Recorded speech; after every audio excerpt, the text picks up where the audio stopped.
Assalamualaikum warahmatullahi wabarakatuh. Saya Uratul Ayun, NPM 21.004002. Saya dari Micro Teaching kelas G. Di sini saya akan menjelaskan tentang pengangguran.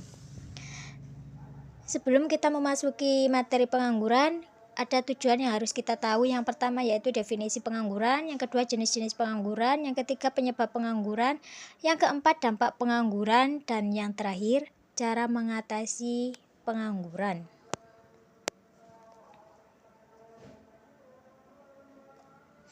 Definisi pengangguran yaitu penduduk usia produktif yang tidak dapat bekerja atau tidak bekerja atau sedang menunggu dalam proses membangun sebuah bisnis. Nah, jadi pengangguran itu bukan berarti mereka tidak mempunyai pekerjaan sama sekali. Bisa jadi mereka sedang menunggu proses membangun sebuah bisnis sendiri, atau mereka sudah diterima di perusahaan lain tetapi masih belum dipanggil oleh perusahaan tersebut untuk memulai bekerja.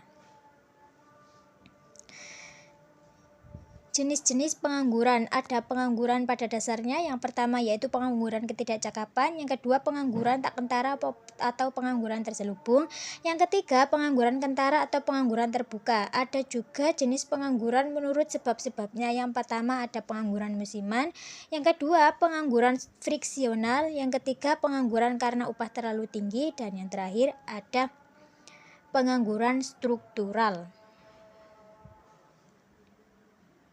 Pengangguran pada dasarnya, yang pertama pengangguran ketidakcakapan adalah pengangguran yang terjadi karena seseorang mempunyai cacat fisik atau jasmani sehingga dalam sebuah perusahaan mereka sulit untuk diterima menjadi pekerja.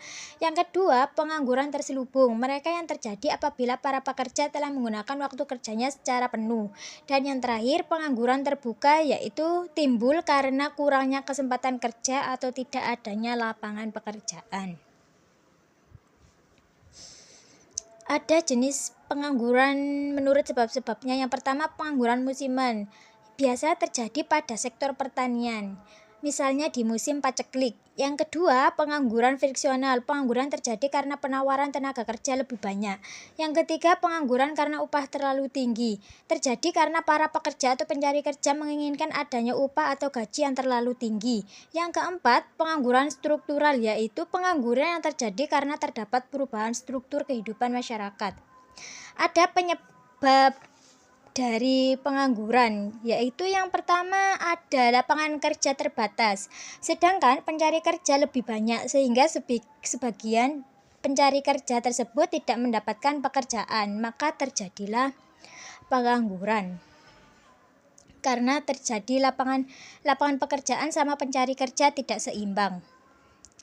Yang kedua, kurangnya pendidikan yang rendah dan tidak berkualitas membuat para pekerja memiliki keterampilan yang buruk sehingga mereka tidak mendapatkan pekerjaan yang diinginkan mereka, atau di perusahaan lain tidak sesuai dengan skillnya. PHK, terjadi suatu kondisi seseorang terpaksa diberhentikan oleh pekerjanya atau penyebab karena perusahaan merugi atau menurun aktivitas produksi karyawannya, tidak mempekerjakan sebagian karyawannya karena terjadi penurunan pendapatan. Kita beralih ke informasi lain, saudara. Seorang pria tertangkap kamera pemantau mencuri di toko kelontong. Pelaku ternyata seorang residivis. Ini video dari dampak pengangguran.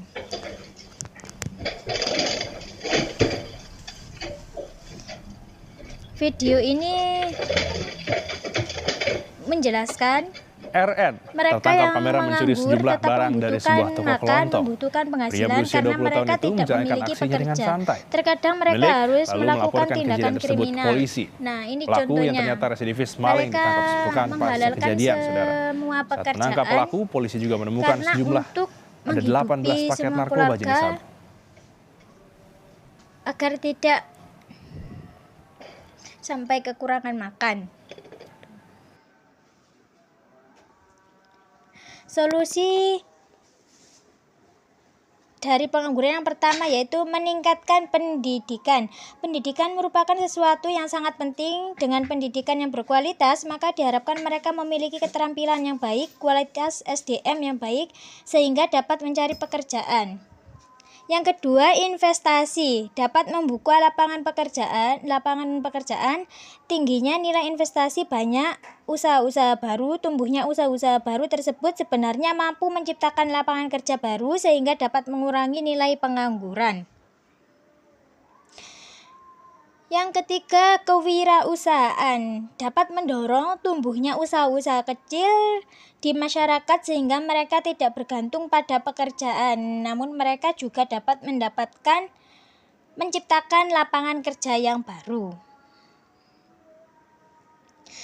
Cukup sekian dari saya. Bila ada salah kata, mohon dimaafkan. Terima kasih. Wassalamualaikum warahmatullahi wabarakatuh.